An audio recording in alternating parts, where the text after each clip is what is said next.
பிரதமர் தமிழக வருகை மிகப்பெரிய தாக்கத்தை தமிழகத்தில் ஏற்படுத்தும் என கூறியுள்ள நடுவண் இணை அமைச்சர் எல்முருகன், தமிழகத்தில் தேசிய ஜனநாயக கூட்டணி ஆட்சி அமைப்பதற்கான நாள் குறிக்கப்பட்டு விட்டதாகவும், விரைவில் திமுகவை எங்கள் கூட்டணி வீட்டிற்கு அனுப்பும் எனவும் தெரிவித்துள்ளார்.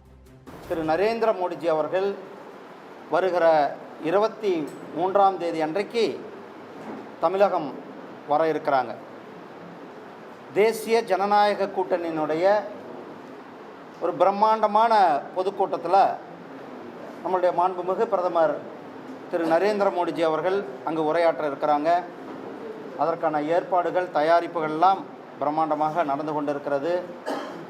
மாண்புமிகு பிரதமர் திரு நரேந்திர மோடிஜி அவர்களுடைய வருகை தேசிய ஜனநாயக கூட்டணி ஆட்சி உறுதி செய்யப்பட்டுகின்ற அந்த வருகையாக இருக்கும். திமுகவை வீட்டுக்கு அனுப்புகின்ற கூட்டமாக இந்த கூட்டமானது இருக்கக்கூடும். எங்களுடைய தேசிய ஜனநாயக கூட்டணியினுடைய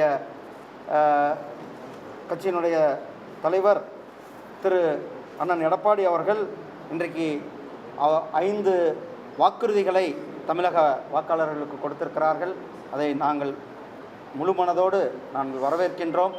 அதே போல் இன்றைக்கு நம்மளுடைய வெற்றி, மகாராஷ்டிராவுடைய வெற்றி, திருவனந்தபுரத்தினுடைய வெற்றி, தமிழகத்திலும் அந்த வெற்றியானது உறுதி செய்யப்பட்டிருக்கிறது. நாளும் குறிக்கப்பட்டிருக்கிறது, நேரமும் குறிக்கப்பட்டிருக்கிறது.